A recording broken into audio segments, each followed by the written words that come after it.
সমাজের চোখে খুবই ভদ্র ও সভ্য একটি মেয়ে পুষ্পিতা, কিন্তু এই ভালো মেয়ের মুখোশের আড়ালে সে করত অশ্লীল একটি কাজ। প্রাইভেট অ্যাপে শরীর দেখিয়ে টাকা ইনকাম করত সে। তবে এই কাজ সে করত মুখ লুকিয়ে, যাতে কেউ তার এই কুকর্ম ধরতে না পারে। তবে ঝামেলা বাঁধে তখনই যখন দুর্ঘটনাবশত একদিন তার চেহারা চলে আসে ক্যামেরার সামনে, আর অজ্ঞাত একজন মানুষ এটিরই ভিডিও ধারণ করে রেখে তাকে ব্ল্যাকমেইল করতে থাকে। আর এই বিপদ থেকে বাঁচতে সে আর তার বয়ফ্রেন্ড মিলে কি কি নাটক সাজায়, আর এই নাটকের শেষ পরিণতিই বা কি হয়, সেটাই দেখব আজকের গল্প দিলখুশে, যেখানে পুষ্পিতার মতো আরো কয়েকজন মেয়ের জীবনের গল্প তুলে ধরা হয়েছে। তাহলে চলুন আর দেরি না করে এই মুভির কিছু দৃশ্য দেখে নিয়ে মূল গল্প শুরু করা যাক।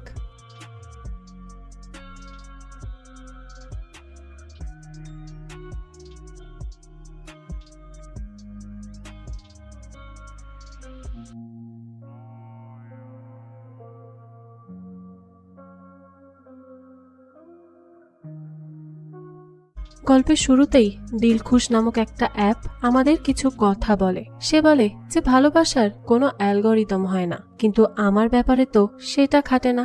আমার কাজই হলো ভালোবাসার মানুষকে মিলিয়ে দেওয়া, আর সেটা আমি অনেকদিন থেকে বেশ ভালোভাবেই করে এসেছি। তাই তো আমি বিগত 6 মাস থেকে টপ ট্রেন্ডিং এ চলছি। আমাদের কলকাতার মানুষগুলো অনেক শান্ত হলেও এখানে যে কি ভালোবাসার জোয়ার আছে তা তো শুধু আমিই জানি। তো এরপরেই দিলখুশ অ্যাপ আমাদের এই গল্পের প্রধান চরিত্রদের সাথে পরিচয় করিয়ে দেয়। প্রথমে দেখানো হয় তৃষা ভট্টাচার্যকে। তৃষার সকালই শুরু হয় সোশ্যাল মিডিয়া দিয়ে।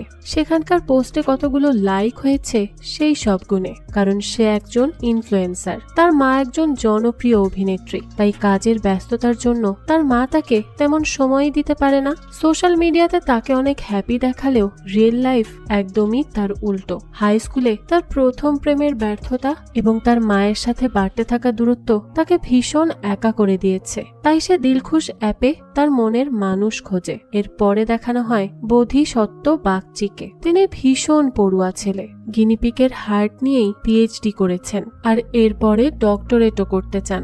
সম্প্রতি তার 5 বছরের রিলেশনের ইতি টানা হয়েছে, তাই সেও তার মনের মানুষ খোঁজার চেষ্টা করে, কারণ সে এখন খুব একাকিত্বে ভোগে। সেও চায় তার পাশে একজন ভালোবাসার মানুষ থাকুক। তো এরপরে ঋষি কুণ্ডুকে দেখানো হয়। সে ট্যুরিজম, সাইবার ক্যাফে এবং সিকিউরিটি গার্ডে ডিউটি করে। অনেক মাল্টি ট্যালেন্টেড মানুষ সে, কিন্তু তার জীবনে ক্রাইসিসও কিছু কম নয়। তার বিয়ে করা বউ তাকে ছেড়ে তার বেস্ট ফ্রেন্ডের সাথেই পালিয়ে গেছে, আর সে শুধু পালিয়ে গিয়েই ক্ষান্ত হয়নি, এখন তার বউ ডিভোর্সের জন্য তার কাছে অনেক মোটা টাকাও ডিমান্ড করছে। এ কারণেই সে বাধ্য হয়ে এখন নাইট ডিউটি করে, যাতে তার বাড়ি যাওয়া না লাগে। তো এরপরে সান্যাল পরিবারের মেয়ে পুষ্পিতা সান্যালকে দেখানো হয়। তার পরিবার জুয়েলার্সের বিজনেস করে। পুষ্পিতা সবার সামনে হাসি খুশি থাকলেও মনের ভেতরে সে ভীষণ একা। তার মা বেঁচে নেই, আর ব্যবসার জন্য তার বাবা তাকে একদমই সময় দেয় না। তাই একাকিত্বের রোগ তাকেও গ্রাস করেছে। সে সবসময় একা একাই থাকে। তাই সে এই রোগের পেইন কিলার হিসেবে বেছে নিয়েছে অনলি নটি ওয়েবক্যাম সাইটের সব নোংরা কমেন্টগুলোকে। এরপরেই দেখানো হয় স্টেজ কাঁপানো ভিলেন শক্তি কুমারকে। মঞ্চে সে হাড় কাঁপানো অভিনয় করলেও ব্যাকস্টেজে সে অনেক উদাস হয়ে বসে থাকে, কারণ মনে মনে সে আজও খোঁজে তার প্রথম হারানো ভালোবাসাকে। শক্তি কুমারের পরে দেখানো হয় ডলি দাসকে। সে একটা কিচেন চালায়, যার নাম হলো পুতুলের রান্নাঘর। সে অনেক রসিক মানুষ। সে রান্নাটা যেমন ভালো করে, সেরকম রসিকতাও ভালো করে। এই পুরো পাড়ায় সে তার রসিকতার জন্য খুব ফেমাস। সবাই তাকে বেশ পছন্দ করে, কিন্তু বাইরে থেকে তাকে দেখে অনেক হাসি খুশি মনে হলেও তার মনের ভেতরের অবস্থা একদমই তেমন নয়। সে ভেতর থেকে খুব একা। তার স্বামী তাকে অনেক বছর আগেই ছেড়ে চলে গেছে। তারপর থেকেই সে তার মেয়েকে অনেক কষ্ট করে এত দূর এনেছে। তো এরপর দেখানো হয় এভারগ্রিন ব্যাচেলার অমূল্য রতন হাজরাকে। তিনি এখন ডেথ সার্টিফিকেটে সই করেন। তার বয়সটাও অনেক হয়ে গেছে, তবে তিনি কানে কম শুনেন। এই জন্য আজ পর্যন্ত তার বিয়ে হয়নি। শুধু এই একটা কারণেই বেচারা অবিবাহিত রয়ে গেছে। তো এরপরে দেখানো হয় কমলিকাকে। তার স্বামী মারা গেছে। তো স্বামী মারা যাওয়ার পরে তার বাচ্চারাও তাকে দেশে একা রেখেই সবাই বিদায় বিদেশে সেটেল হয়ে গেছে। আর এখন তার সব সন্তানরা এতটাই ব্যস্ত যে তারা তাদের কাজের ব্যস্ততার জন্য তাদের মায়ের সাথে কথা বলারই সময় পায় না। কমলিকা বেচারিও অনেক একা, তবে সে প্রায় দিনই বেশ রাত পর্যন্ত জেগে থাকে আর তার সন্তানদের সাথে কথা বলার জন্য অপেক্ষা করে, কিন্তু কেউই তাকে সময় করে ফোন করে না। দেশে সে এখন ভীষণ একা, তার একটু ভালো মন্দ কথা বলারও কেউ নেই। তো আমাদের আজকের এই গল্পটা এই একাকিত্বের জীবন কাটানো 8 জন মানুষকে নিয়ে। তো দিলখুশ অ্যাপ এদেরকে একে অপরের জন্য ম্যাচ করিয়ে দেয়। তারা সবাই তাদের একাকিত্ব কাটানোর জন্যই এই অ্যাপে অ্যাকাউন্ট খুলেছে। তো দেখা যায় অ্যাপটি তৃষার সাথে বধির, ঋষির সাথে পুষ্পিতার, শক্তিবাবুর সাথে ডলির এবং অমূল্য রতনের সাথে কমলিকার ম্যাচ করায়। এখন এরা কি একে অপরের মনের মানুষ খুঁজে পেয়ে আজীবন তাদের পাশে থাকবে নাকি ছেড়ে চলে যাবে, এটাই এখন দেখার বিষয়। তো অ্যাপে ম্যাচ হওয়ার পরে তারা একে অপরের সাথে কথা বলা শুরু করে। তৃষার যেহেতু বোধিসত্ত্বর সাথে ম্যাচ হয়েছে তাই তৃষা বোধিকে ভিডিও কল করে। তৃষার এর আগে অনেক রিলেশন হয়েছে, তাই এটা তার কাছে কোনো নতুন ব্যাপার নয়, কিন্তু বোধির কাছে এটা অনেক বড় ব্যাপার, কারণ 5 বছরের রিলেশনশিপের পর এই প্রথম সে কোনো মেয়ের সাথে এভাবে কথা বলতে যাচ্ছে। তাই সে স্বাভাবিকভাবেই একটু নার্ভাস থাকে। তো ভিডিও কলে বোধি প্রথমে ক্যামেরা অন করতেও লজ্জা পায়, কিন্তু তৃষার কথাতে সে ক্যামেরা অন করে এবং দেখা যায় তাদের কনভারসেশন বেশ ভালোই হয়। এরপর অমূল্য রতন বাবু আর কমলিকা দেবী কথা বলে। তাদের দুজনেরই বয়স এখন প্রায় 70 ছুঁই। তারপরও দুজনের মধ্যে যে এখনো কতটা প্রেম আছে তা তারা দুজনেই ভালো করে বুঝতে পারে। এতদিন একা একা থেকে মনের কোনায় যতটা প্রেম জমিয়ে রেখেছিল তারা, সেই সবকিছুই একে অপরের জন্য এবার প্রকাশ করতে থাকে। এদিকে আমাদের ডলি দাসের ম্যাচ হয় যাত্রাপালার ভিলেন শক্তি কুমারের সাথে। মজার ব্যাপার হলো ডলি আর শক্তি একে অপরকে চেনে। ডলি শক্তির অ্যাক্টিং এর প্রশংসা করে আর এদিকে শক্তি ডলির রান্নারও প্রশংসা করে। এক ফোন আলাপেই তাদের মধ্যে অনেক ভালো বন্ডিং হয়ে যায়, তাই তারা একদিন বাইরে দেখা করার প্ল্যান করে। আর শেষে ঋষি ভিডিও কলে পুষ্পিতার সাথে কথাও বলে। পুষ্পিতা যখন কথা বলছিল তখন তার বিড়াল তাকে অনেক বিরক্ত করতে থাকে, সাধারণত বিড়ালরা যা করে থাকে আর কি। তো পুষ্পিতা তার বিড়ালকে মামপুষি বলে ডাকে। এই শুনে তো ঋষি তাকে জিজ্ঞেস করে যে মামপুষি কে, তোমার মেয়ে? পুষ্পিতা তখন একটু হেসে বলে হ্যাঁ, সে আমার মেয়ে। এই কথা শুনেই ঋষি বেচারার মনটাই ভেঙে যায়। পুষ্পিতা সেই সময়ই ক্যামেরায় তার বিড়ালকে দেখায় আর বলে এই যে এর নাম হচ্ছে মামপুষি। এটা দেখে তো ঋষি এবার হাফ ছেড়ে বাঁচে, কারণ মেয়ের কথা শুনে তো ঋষির প্রায় মনটাই ভেঙে যাচ্ছিল। এদিকে ডলি তার মেয়ে পুতুলের কাছে আসে। পুতুল তখন ভিডিও গেম খেলছিল। রিসেন্টলি পুতুলের ব্রেকআপ হয়েছে, তাই তার মুড একদমই ভালো নেই। এই জন্য সে তার মার সাথেও খুব একটা ভালোভাবে কথা বলে না। সেও এখন খুব একা একা থাকে। তো তার মা তখন তাকে বলে আমি একটু বাইরে যাচ্ছি, এই বলে সে বেরিয়ে পড়ে। এদিকে তৃষা আর বোধিকে দেখানো হয় তারা দুজন ডেটে এসেছে। বোধি তো অনেক ফর্মাল ড্রেস পরে একদম ভদ্র বাবু সেজে এসেছিল। তো তৃষা তাকে এভাবে দেখে বলে যে কি ব্যাপার, এভাবে কেন এসেছেন? ডেটে কেউ এমন ড্রেস পরে আসে? বোধি তখন তাকে বলে যে আসলে এই ব্যাপারে আমি খুবই নার্ভাস, বুঝতে পারছিলাম না কি পরে আসবো। তৃষা তখন তাকে বলে কেন নার্ভাস কেন? এর আগে তো তোমার 5 বছরের একটা রিলেশনশিপ ছিল, তাহলে তো নার্ভাস হওয়ার কি আছে? আচ্ছা এখন আমাকে সেটার ব্যাপারে কিছু বলো তো। আসলে এর আগে বোধি তৃষাকে তার এই রিলেশনশিপের ব্যাপারে বলেছিল, কিন্তু এখন বোধি তার পাস্টের এই রিলেশনশিপটা ভুলতে চায়, তাই সে তৃষাকে এই ব্যাপারে প্রশ্ন করতেও নিষেধ করে। তৃষাও তাই আর এই নিয়ে কোনো কথা বলে না। এরপর আমাদের শক্তি আর ডলিকে দেখানো হয়। প্রথম দেখাতেই দেখা যায় তাদের মধ্যে অনেক ভালো কথাবার্তা হয়। দুজনে বেশ ভালো সময়ও কাটায়, একসাথে খাওয়া দাওয়াও করে। একটা মোবাইল অ্যাপের মাধ্যমে যে দুটো মনের মানুষ এভাবে মিলে যেতে পারে এটা ভেবে শক্তি অনেক অবাক হয়। ডলি এখানে শক্তির জন্য মাছের তরকারি নিয়ে আসে। শক্তিবাবু মাছের তরকারি খেয়ে অনেক প্রশংসাও করেন। আসলে ডলির হাতের রান্না অনেক মজার, আর সে তো এমনিতেও ফুড ডেলিভারির কাজ করে থাকে। তো ডলি তখন মজা করে শক্তিবাবুকে বলে যে গতকাল ফোনে আমি মিথ্যা বলেছিলাম, আপনার অ্যাক্টিং কিন্তু অতটাও ভালো নয়। শক্তিবাবু তখন তাকে বলে যে আমিও মিথ্যা বলেছি, এই তরকারিটা একদমই ভালো নয়, বেশ খানিকটা কাকের বিষ্ঠার মতো। এই কথা শুনে তো ডলি হাসতে হাসতে শেষ। সে বলতে থাকে যে এর আগে কাকের বিষটা খেয়ে দেখেছেন বুঝি, নাহলে টেস্ট বুঝবেন কিভাবে। তার এই কথা শুনে শক্তি বাবুও তো সে আর কি বলবে। তো এইভাবেই তাদের দুজনের মধ্যে বেশ খুনসুটি চলতে থাকে। এরপরে আমাদের ঋষি আর পুষ্পিতাকে দেখানো হয়। তারা দুজনেই শপিং এ আসে। পুষ্পিতা তখন ঋষিকে বলে যে আমার বাবা আমার বিয়ে ঠিক করে রেখেছে তার বিজনেস পার্টনারের ছেলে প্রদীপ ভট্টাচার্যের সাথে। ঋষি তখন তাকে বলে যে ভট্টাচার্য কর্পোরেশনের মালিকের ছেলের সাথে, সে তো অনেক বড় লোক, তাহলে আপনি আমার সাথে কেন আছেন? তাকেই বিয়ে করে নিন, অনেক ভালো থাকবেন। আমার তো কিছুই নেই, না আছে টাকা পয়সা, না আছে ভালো জব, খুবই ছোটখাটো কিছু করি, আপনি তো জানেনই। পুষ্পিতা তখন তাকে বলে যে হ্যাঁ, ওই ছেলের অনেক টাকা পয়সা আছে, অনেক নাম আর ফেম আছে, কিন্তু আমি তো ওকে পছন্দ করি না। ওর তো নিজের বলতে কিছুই নেই, যত টাকা পয়সা আর যা কিছু আছে সবই তো ওর বাবা করেছে, ও নিজে তো কিছুই করেনি। তার চেয়ে তুমি তো কত কিছু করছো, তুমি একজন স্বাবলম্বী ছেলে, তাই তো আমি তোমাকে পছন্দ করি। এই বলেই পুষ্পিতা তার বিড়ালের সাথে ঋষির পরিচয় করিয়ে দিতে যায়, কিন্তু ঋষির বিড়ালে অ্যালার্জি আছে, তাই সে তখনই কাশতে কাশতে দ্রুত সেখান থেকে বের হয়ে যায়। এরপরে আমরা কমলিকা আর অমূল্য রতনকে দেখতে পাই। কমলিকা তখন তাকে তার ছেলেদের কথা বলে। তারা সবাই এখন তাকে এখানে ফেলে বিদেশে সেটেল হয়েছে, আর সে এখানে একদম একা থাকে। তার কথা বলার একটা মানুষও নেই। রতনবাবু তখন তাকে বলে যে কানে কম শোনার কারণে সেও এখনো একা, কেউই তাকে বিয়ে করতে চায়নি, আর তার কানের মেশিনটিরও এখন বয়স হয়েছে, সেটাও ঠিকঠাক ভাবে কাজ করে না।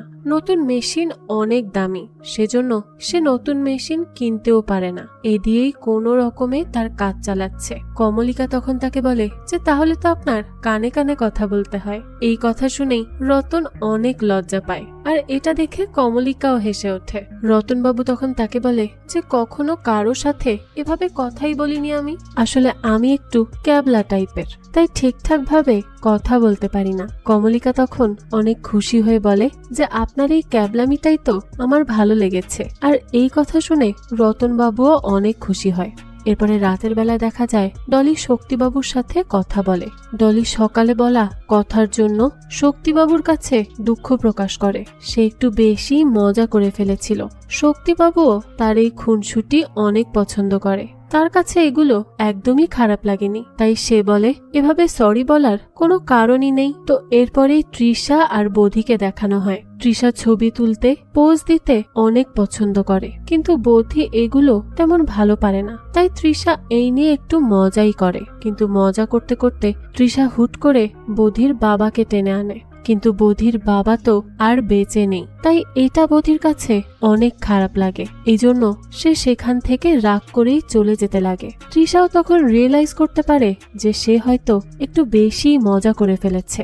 সেও তো তার মা বাবা থেকে দূরে থাকে, তাই সেও বোঝে যে মা বাবা থেকে দূরে থাকলে কেমন লাগে, তাই সে এবার বোধিকে ডাক দেয়, কিন্তু বোধি তো সেখান থেকে চলেই যায় রাগ করে। এদিকে আমাদের পুষ্পিতাকে দেখানো হয়। রাতের বেলায় সে তার ক্যাম্প শো শুরু করে।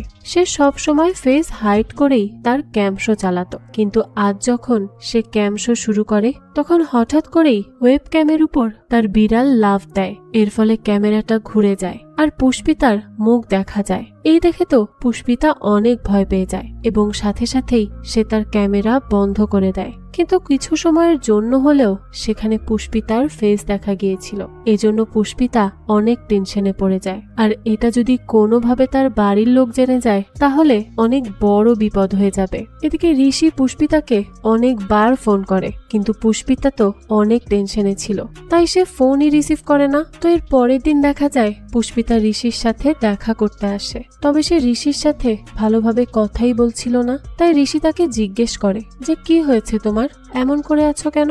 তখন পুষ্পিতা তাকে বলে যে তার বাবা যদি জেনে যায় যে সে তার সাথে দেখা করছে তাহলে তো তাকে মেরেই ফেলবে। তাই পুষ্পিতা বলতে থাকে আমি এজন্যই এখানে এসেছি তোমার সাথে দেখা করতে। পুষ্পিতা আরো বলে যে আমি বাড়িতে বলে এসেছি প্রদীপ সারপ্রাইজ দেওয়ার জন্য আমার সাথে দেখা করতে এসেছে।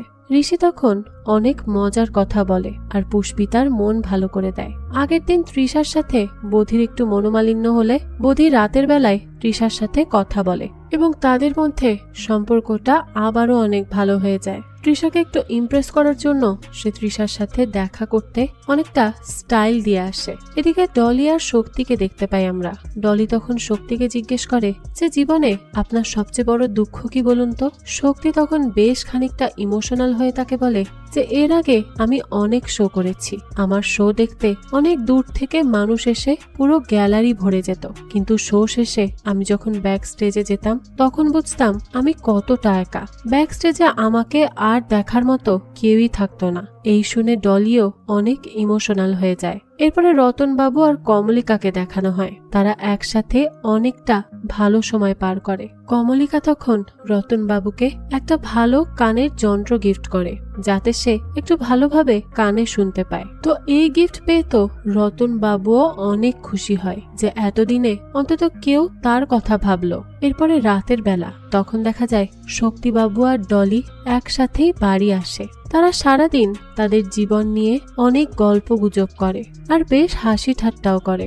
সময়টা ভালোই কাটে দুজনের। তাদের পরিস্থিতি এমন যে তারা এখন তাদের জীবনকে নিয়েও মজা করে আর এসব তারা দুজনই বেশ এনজয় করে। তো এভাবে কথা বলতে বলতেই হঠাৎ করেই ডলি শক্তিবাবুকে তুমি বলে সম্বোধন করে ফেলে। এই জন্য সে সাথে সাথেই তার কাছে মাফ চেয়ে নেয়, কিন্তু শক্তিবাবু তাকে তুমি করেই বলতে বলে। সে বলে যে এতে সম্পর্ক গভীর হয়। তো বিদায় নেওয়ার সময় ডলি শক্তিবাবুকে কিস করে। এতে তো শক্তিবাবু অনেক বেশি লজ্জা পায়। লজ্জায় তো তার মুখ লাল হয়ে যায়, আবার মনে মনে অনেক খুশিও হয় সে। তো যাই হোক, এরপর আমাদের পুষ্পিতাকে দেখানো হয়। সে যেটার ভয় পাচ্ছিল সেটাই হয়েছে। ক্যাম্পশো এর ওয়েবসাইট থেকে কেউ তার সেই ভিডিওটি ডাউনলোড করেছে। যদিও পুষ্পিতা অনেক দ্রুত সেই ভিডিওটি সরিয়ে দেয়, তারপরেও কেউ একজন সেই ভিডিওটি ডাউনলোড করে নেয় আর এই ভিডিওটি দিয়েই সে পুষ্পিতাকে ব্ল্যাকমেইল করছে। সে পুষ্পিতাকে হুমকি দেয় যে যদি পুষ্পিতা 20 লাখ টাকা না দেয় তাহলে সে এই ভিডিওটি ভাইরাল করে দিবে। এই দেখে পুষ্পিতা অনেক ভয় পেয়ে যায়, কারণ এই ভিডিওটা ভাইরাল হলে তাদের বাড়ির মান সম্মান সব ধুলোয় মিশে যাবে আর তার বাবা তাকে মেরেই ফেলবে। এদিকে রাতের বেলায় কমলিকা দেবী রতন বাবুকে ফোন দেয়। কমলিকা দেবী অনেক টেনশনে ছিল, কারণ এক সপ্তাহ পর তার ছেলেরা দেশে ফিরছে। তারা যদি কোনোভাবে জানতে পারে যে তাদের মা এই বয়সে কারোর সাথে ঘোরাঘুরি করছে তাহলে তো তারা সবাই অনেক বেশি রিয়াক্ট করবে। কি বলবে তারা? তখন রতন বাবুও তাকে বলে যে সত্যিই তো, তাদের দুজনের বয়সটাও তো দেখতে হবে। তো এই কথা শুনেই কমলিকা ফোন রেখে দেয়। এদিকে পুতুল তার মায়ের ব্যাপারটা জানতে পেরে গেছে, তাই রাতের বেলায় তার মা যখন বাড়ি ফিরে আসে তখন সে তার মার কাছে যায়। সে তার মাকে বলে, মা তোমার বয়স এখন 42, সেদিকে তোমার খেয়াল আছে? এখন কি এগুলো করার সময়?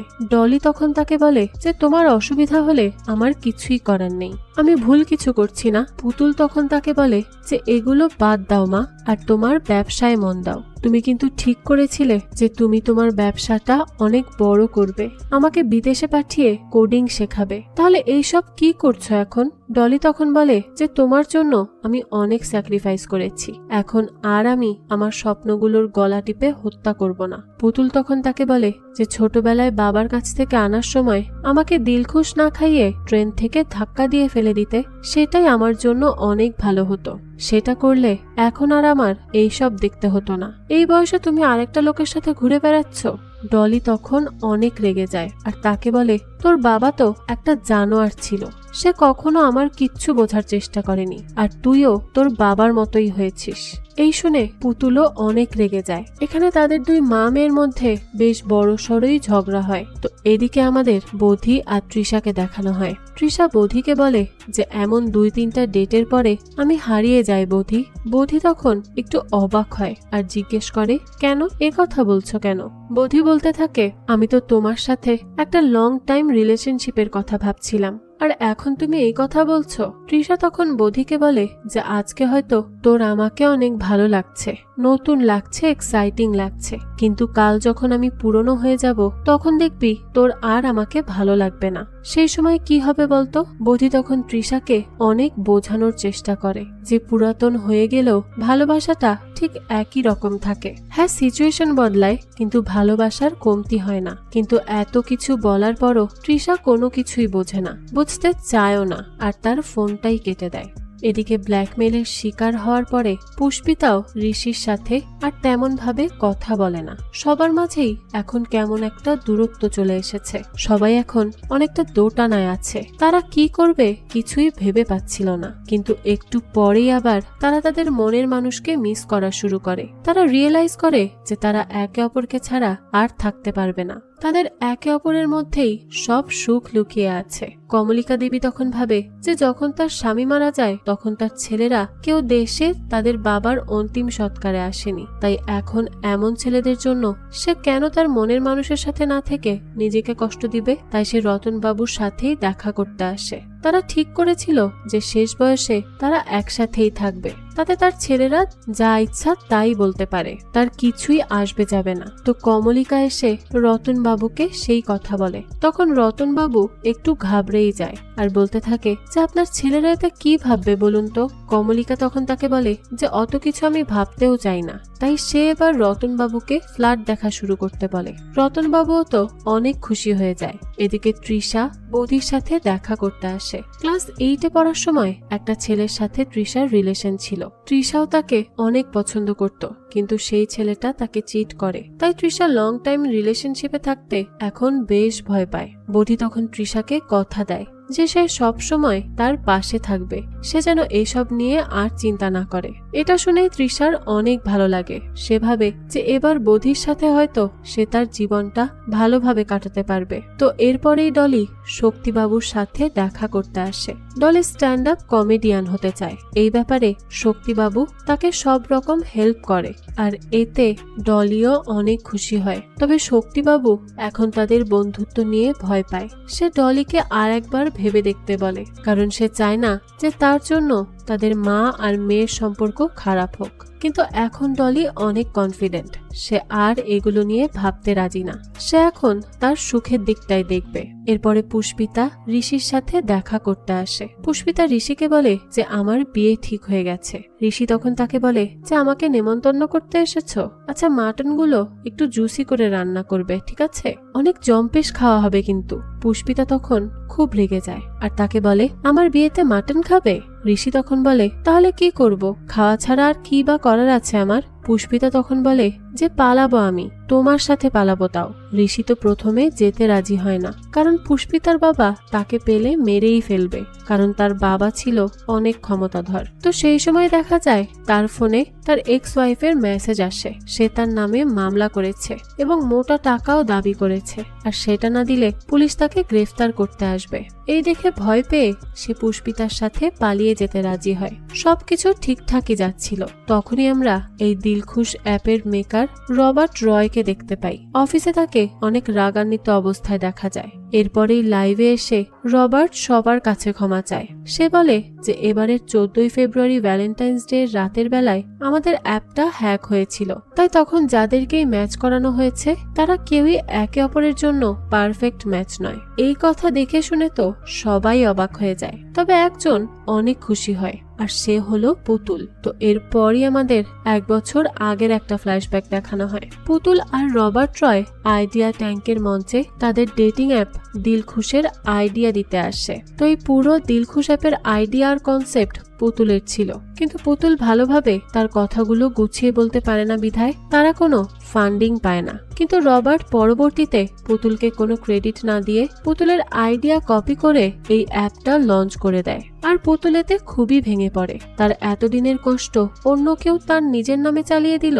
এরপর আমরা দেখতে পাই এই বৌদির সাথেই পুতুলের 5 বছরের রিলেশন ছিল। অ্যাপ নিয়ে এই কাণ্ড ঘটার পর পুতুল অনেক বেশি ফ্রাস্ট্রেটেড হয়ে যায় আর বৌদির সাথে ব্রেকআপ করে নেয়। বৌদি তাকে অনেক বোঝানোর চেষ্টা করে, কিন্তু পুতুল কোনোভাবেই আর এই সম্পর্ক রাখতে রাজি হয় না। তো এরপরে দেখা যায় রাতের বেলায় ঋষির সাইবার ক্যাফেতে গিয়ে সে দিলখুশ অ্যাপে ম্যালওয়্যার ইনসার্ট করে দেয়, যার জন্য অ্যাপের অ্যালগোরিদম উল্টো পাল্টা হয়ে যায় এবং সেই জন্য অ্যাপ পারফেক্ট ম্যাচের জায়গায় ভুলভাল ম্যাচ দেয়, যাতে করে সবাই ভাবে যে এই অ্যাপটা একটা স্ক্যাম, আর রবার্ট রয় যাতে বরবাদ হয়ে যায়। সেই প্ল্যান করেই পুতুল এত কিছু করেছে। এদিকে পুষ্পিতা ঋষির সাথে পালিয়ে যায়, আর এটা পুষ্পিতার বাবাও জানতে পারে। তাই সে দ্রুত পুলিশকে ইনফর্ম করে আর বলে যে যত তাড়াতাড়ি সম্ভব তার মেয়েকে খুঁজে বের করতে। এদিকে তৃষা বোধির ব্যাপারে অনেক সিরিয়াস হয়ে যায়। সে বোধির সাথে এখনই বিয়ে করতে চায়, কিন্তু বোধি বিয়ে করার আগে তার ডক্টরেটটা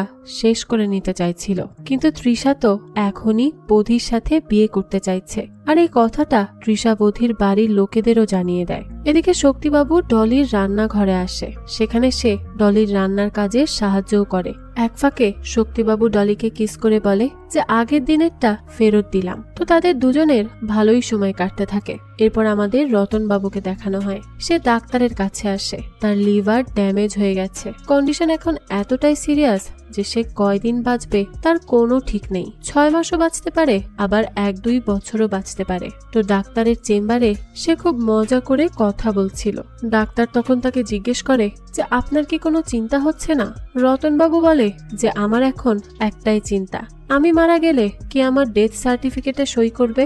ডাক্তার তখন তাকে বলে যে দেখুন, মজা না করে আপনার কোনো কাছের মানুষ থাকলে তাদেরকে এই ব্যাপারে বলুন। রতনবাবু তখন তাকে বলে যে কাছের মানুষ তো কেউ নেই, কিন্তু এখন একজন আছে, অর্থাৎ সে যে কমলিকার কথা বলছে তা তো আমরা সবাই জানি। তো এরপর আমরা ঋষি আর পুষ্পিতাকে দেখতে পাই। তারা পালিয়ে অনেক জায়গায় ঘুরে বেড়ায় এবং একসাথে অনেক ভালো ভালো সময় কাটায়। এদিকে রাতের বেলায় শক্তিবাবু ডলির ঘরে আসে আর ডলির সাথে আড্ডা দিতে থাকে। তারা দুজনেই অনেক হাসি খুশি ভাবে গল্প করছিলেন, কিন্তু সেই সময় দেখা যায় সেখানে পুতুল চলে আসে এবং সে তার মাকে অনেক খারাপ খারাপ কথা বলতে থাকে। ডলি তখন বলে যে সে আমার গেস্ট, তুমি এভাবে কথা বলতে পারো না। পুতুল তখন বাড়ির সবাইকে ডেকে এই গেস্টের ব্যাপারে বলতে যাচ্ছিল।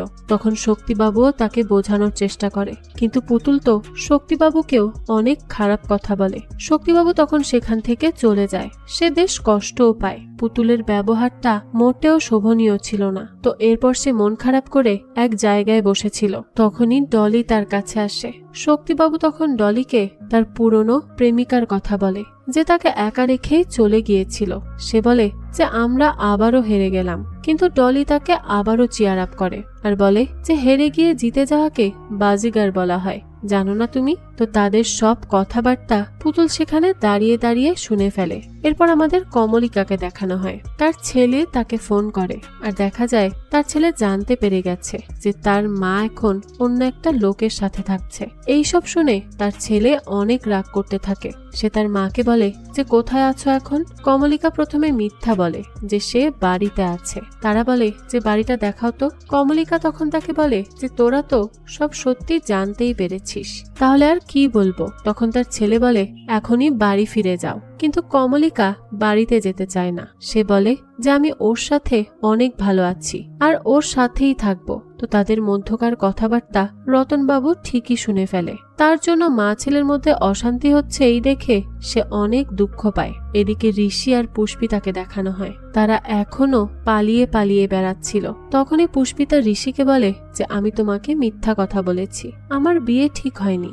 ঋষি তখন একটু অবাক হয়ে বলে যে তাহলে আমার সাথে পালালে কেন? পুষ্পিতা তখন তাকে বলে যে আমি একটা খারাপ সাইটে ক্যাম শো করতাম। সাধারণত আমি ফেস হাইড করেই শো করি, কিন্তু সেদিন ভুল করে শোতে আমার ফেস দেখা গেছে আর একটা লোক সেটা রেকর্ড করে আমাকে ব্ল্যাকমেইল করছে। সে আমার কাছ থেকে 20 লাখ টাকা চাইছে। টাকা না দিলে সেই ভিডিও ভাইরাল করে দেওয়ার হুমকিও দিচ্ছে। এইসব শুনে তো ঋষি অনেক রেগে যায়। সে তখন পুষ্পিতাকে অনেক আজে বাজে কথা শোনাতে লাগে। পুষ্পিতা তখন তাকে বলে যে আমি ডিপ্রেশনের জন্য ওগুলো করেছি। ঋষি তখন আরো রেগে যায় আর বলতে থাকে যে তোমাদের মতো বড় লোকেদের আবার কিসের ডিপ্রেশন? এসি রুমে ঘুমাও, পার্টি করে বেড়াও, আর কি চাও তোমরা? এর পরেও তোমাদের ডিপ্রেশন কাজ করে? পুষ্পিতা তখন তাকে বলে যে নিজের মাকে নিজের সামনে আত্মহনন করতে দেখেছো? আমার বাবা তার ব্যবসা বড় করার জন্য আমার মাকে তার বিজনেস পার্টনারের বেডে পাঠাতো। এইসব সহ্য করতে না পেরে আমার মা আত্মহনন করেছে। আমার মাকে যদি প্রস্টিটিউটের মতো ব্যবহার করা হয় তাহলে আমি ক্যামশো করলে কি দোষ? এই বলেই সে কান্না করতে লাগে।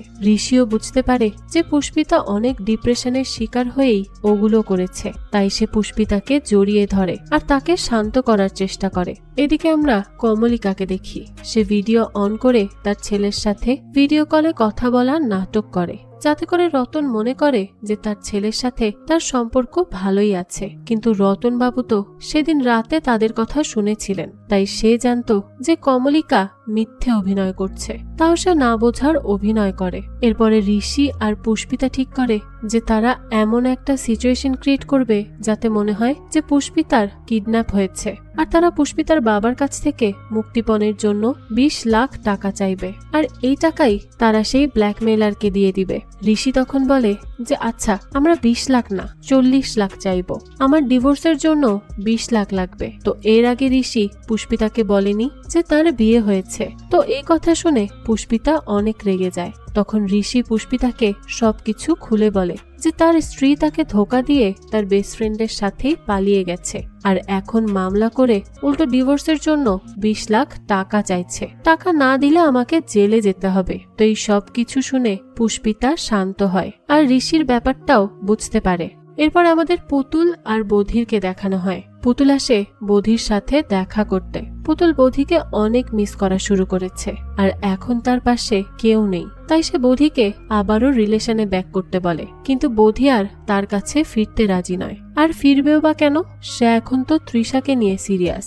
এর আগে তৃষা তাকে বিয়ে করতে চাইলে সে তখন কনফিডেন্ট ছিল না, কিন্তু এখন সে তৃষাকেই বিয়ে করতে চায়, তাই পুতুলের কাছে ব্যাক আসাটা এখন মোটেও পসিবল নয়। তো বধি তৃষাকে মেসেজ করে বলে যে আমি তোমাকে অনেক ভালোবাসি, তোমাকে ছাড়া আমি থাকতে পারবো না, তাই যখন তুমি চাইবে তখনই আমি তোমাকে বিয়ে করব। তো বধি রিলেশনে ব্যাক না করায় পুতুল অনেক বেশি ডিপ্রেসড হয়ে যায়, তাই সে অনেক বেশি ড্রিঙ্ক করে বাড়ি ফেরে। তার মা তখন খাবার খাচ্ছিল, তো মদ খেয়ে মাতাল হয়ে সে তার মাকে অনেক খারাপ খারাপ কথা বলতে থাকে। এই সব কিছু শুনে তো ডলি তাকে বাড়ি থেকেই বের হয়ে যেতে বলে, কিন্তু পুতুলের তো তখন মাথারই ঠিক ছিল না, তাই সে রাগের চোটে খাবারের থালা দিয়েই ডলির মাথায় আঘাত করে। তো এই আঘাত করার সাথে সাথেই পুতুল রিয়েলাইজ করে যে সে অনেক খারাপ কাজ করেছে, তাই সে সাথে সাথেই তার মাকে সরি বলে। কিন্তু তার মা সেখান থেকে চলে যায়, কারণ সে খুবই কষ্ট পেয়েছিল। এদিকে অনেকদিন পরে বধি আর তৃষা বেশ ঘোরাঘুরি করে। পুতুল তখন বধিকে অনেক মেসেজ দেয় আর তার সাথে রিলেশনে ব্যাক করার কথা বলতে থাকে, কিন্তু বধি তাকে এইভাবে মেসেজ দিতে বারণ করে। এদিকে রতনবাবুর অবস্থাও অনেক খারাপ হতে থাকে, তার রক্ত বমি পর্যন্ত হয়, কিন্তু সে এই ব্যাপারে কমলিকাকে কিছুই বলে না, কারণ সে জানে কমলিকা টেনশন করবে। এরপর দেখা যায় ডলি শক্তিবাবুর কাছে আসে। শক্তিবাবু ডলির মাথায় ব্যান্ডেজ লাগিয়ে দেয়। সে ডলিকে বলে যে ব্যাপারটা আর একবার ভেবে দেখলে হতো না, কিন্তু ডলি তার সিদ্ধান্তে অটল থাকে, সে স্ট্যান্ড আপ কমেডিয়ান হয়েই ছাড়বে। এদিকে ঋষি আর পুষ্পিতা একটা ভিডিও বানায় যেখানে পুষ্পিতা কিডন্যাপ হওয়ার নাটক করছে এবং সে তার বাবার কাছ থেকে 50 লাখ টাকা চাইছে। সে দ্রুত তার বাবাকে টাকাটা পাঠিয়ে দিতে বলে। এরপর দেখা যায় পুতুল শক্তিবাবুর সাথে দেখা করতে আসে। সে এখন তার ভুল বুঝতে পেরেছে, তাই তার ভুলের জন্য সে শক্তিবাবুকে সরি বলে আর তাকে দিলখুশ খেতে দেয়। সে তাকে বলে যে ছোটবেলায় যখন তার মন খারাপ হতো তখন তার মা তাকে দিলখুশ খেতে দিত। সে আরো বলে যে তার জীবনের আসল ক্রাইসিস হলো এই দিলখুশ অ্যাপটা। শক্তিবাবু তখন তাকে বলে যে এই অ্যাপটাই তো আমাকে শিখিয়েছে যে কিছু সম্পর্কের কোনো নাম হয় না। পুতুল তখন তাকে বলে যে এই অ্যাপটা আমার। এটা শুনেই শক্তিবাবু অনেক অবাক হয়ে যায়। এদিকে রতনবাবু কমলিকাকে বলে দেয় তার লিভার ড্যামেজ হয়েছে, সে আর বেশি দিন বাঁচবে না। কমলিকা তো এই কথা শুনে বেশ কষ্ট পায়। রতনবাবু তখন তাকে এভাবে দুঃখ পেতে নিষেধ করে আর বলে যে রোগ হয়েছে তো কি হয়েছে, জীবনের এই বয়সে যে তোমার সাথে এত ভালো সময় কাটাতে পেরেছি এতেই আমি খুশি। এদিকে পুষ্পিতার পাঠানো মেসেজটা তার বাবা পেয়ে যায়। তার বাবা তখনই পুলিশের সাথে কন্ট্যাক্ট করে। সে পুলিশকে বলে যে আমার টাকার যেন কিচ্ছু না হয়। এরপরে ডলি আর পুতুলকে দেখানো হয়। পুতুল তার মায়ের কাছে ক্ষমা চেয়েছে আর তার মাও তাকে ক্ষমা করে দিয়েছে। পুতুল তখন একটা সুপার হিরোর ছবি দেখিয়ে বলে যে এটা আমি ক্লাস 5-এ এঁকেছিলাম, তখন বলেছিলাম যে তুমি আমার সুপার হিরো। তখন তার মা বলে যে তোর সুপার হিরো এবার সেই সবাইকে সাজা দিবে যারা তোর সাথে অন্যায় করে তোকে মানসিকভাবে বিপর্যস্ত করে তুলেছে। পুতুল তখন তাকে বলে যে আমি তো বদলা নিয়েই নিয়েছি, তোমার এখন কিচ্ছু করতে হবে না মা। তার মা তখন তাকে বলে যে আমি তো তোর মা, আর আমি কিচ্ছু করব না এটা কিভাবে হয়। পুতুল তখন তার মাকে জড়িয়ে ধরে, সে অনেক খুশি হয়। এদিকে বৌধি আর তৃষার বিয়ের আয়োজনও শুরু হয়ে যায়, কিন্তু তৃষা খেয়াল করে যে বৌধি একটু অন্য মনস্ক হয়ে আছে। সে বারবারই ফোনে কাউকে মেসেজ করছে। তো বৌধি আসলে কাকে মেসেজ করছে আর সে কি নিয়ে চিন্তিত তা তো আমরা একটু পরেই জানতে পারবো। এদিকে ডলি তার প্রথম স্ট্যান্ড আপ কমেডি শো করে। তার শোতে রবার্ট রয়ও ছিল। তো শো শুরু করার সাথে সাথেই সে রবার্টের সব কুকীর্তি ফাঁস করে দেয়। সে সবার সামনে রবার্ট রয়কে অনেক রোস্ট করে। তো রবার্ট তখন আর না পেরে সেখানকার মাইক অফ করে দেয়, কিন্তু এরপরও ডলি থামে না। সে জোরে জোরে চিৎকার করে রবার্টকে পচাতে লাগে, আর তার মেয়ের আবিষ্কারের কথাও সবাইকে জানিয়ে দেয়, যেটা দেখে পুতুলও বেশ খুশি হয়ে যায়। এরপরে ঋষি আর পুষ্পিতাকে দেখানো হয়। দেখা যায় তার একটি ব্রিজের নিচে দাঁড়িয়ে টাকার জন্য ওয়েট করছিল। তো পুষ্পিতার বাবা তখনই সেখানে আসে আর টাকাটা নিচে ফেলে দেয়। ঋষি যখনই টাকাটা নিতে যায় তখনই দেখা যায় পুলিশ ঋষিকে গুলি মেরে দেয়। একে একে বেশ কয়েকটি গুলি খাওয়ার পরে ঋষি সেখানেই মারা যায়। পুষ্পিতা তো নিজের চোখের সামনে ঋষিকে মরতে দেখে অনেক বেশি শকড হয় যে হুট করে কি হয়ে গেল। তার অনেক খারাপ লাগতে থাকে ঋষির জন্য, কিন্তু এরপরও সে সেখানে না থেকে কোনোভাবে টাকাগুলো নিয়ে সেখান থেকে পালিয়ে যায়, কারণ তাকে যে ওই ব্ল্যাকমেইলারকে টাকা দিতে হবে। তবে সে এখন আর তার বাবার কাছে ফিরে যেতে চায় না। এদিকে তৃষা বধির ফোন চেক করে আর জানতে পারে যে এতদিন পুষ্পিতার সেই ভিডিও নিয়ে বধি পুষ্পিতাকে ব্ল্যাকমেইল করছিল। এটা জানার পর তো সে বধির উপর অনেক রেগে যায়, আর এই কথা সে বধিকে বললে বধি তার পায়ে ধরে ক্ষমা চায়। সে বলে যে এগুলো সে তাদের ভবিষ্যতের জন্য করেছে। সে ভেবেছিল কিছু টাকা পেলে সে তা তার ভবিষ্যতে কাজে লাগাবে, তবে এখন আর সে পুষ্পিতাকে ব্ল্যাকমেইল করবে না।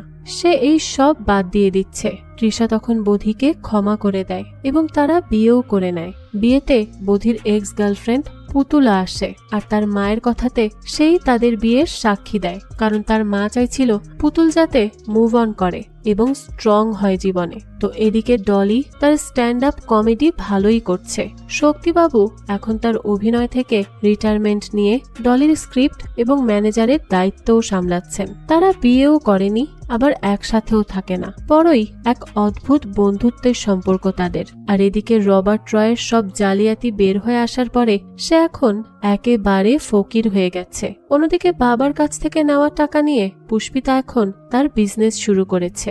সে সেই দিলখুশ অ্যাপটা কিনে নিয়ে এর দায়িত্ব দিয়ে দিয়েছে পুতুলকে। সেও এখন তার জীবনে অনেক ভালো আছে। আর এর বছর দুয়েক পরে আমরা দেখতে পাই যে বধির এখন ফুটফুটে একটা সন্তান হয়েছে, আর সে এখন তার সন্তানকে সামলাতে দক্ষ হয়ে উঠেছে বেশ। তার এবং তৃষার সংসার ভালোই চলছে। এরপর আমরা দেখি তৃষাকে। সে এখন বিভিন্ন কাপলদের ইন্টারভিউ নিয়ে থাকে, আর এমন ইন্টারেস্টিং কনসেপ্ট বেছে নেওয়ার কারণে তার ইউটিউব চ্যানেলও অনেক বেশি গ্রো করছে। সবাই তাকে অনেক পছন্দ করে। যাই হোক, তো আজ সে ইন্টারভিউ নিচ্ছে রতন বাবু আর কমলিকা দেবীর। তৃষা তখন রতন বাবুকে জিজ্ঞেস করে যে এই বয়সে এমন একটা রোগ নিয়ে একসাথে থাকতে ভয় লাগে না, হারিয়ে ফেলার ভয়?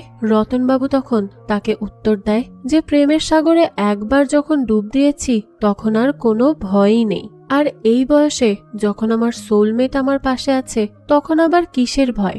আমার বিশ্বাস আছে, যাই হয়ে যাক না কেন আর যতই দুর্যোগ আসুক না কেন, সে সব সময় আমার পাশে আছে আর থাকবে জীবনের শেষ দিন পর্যন্ত।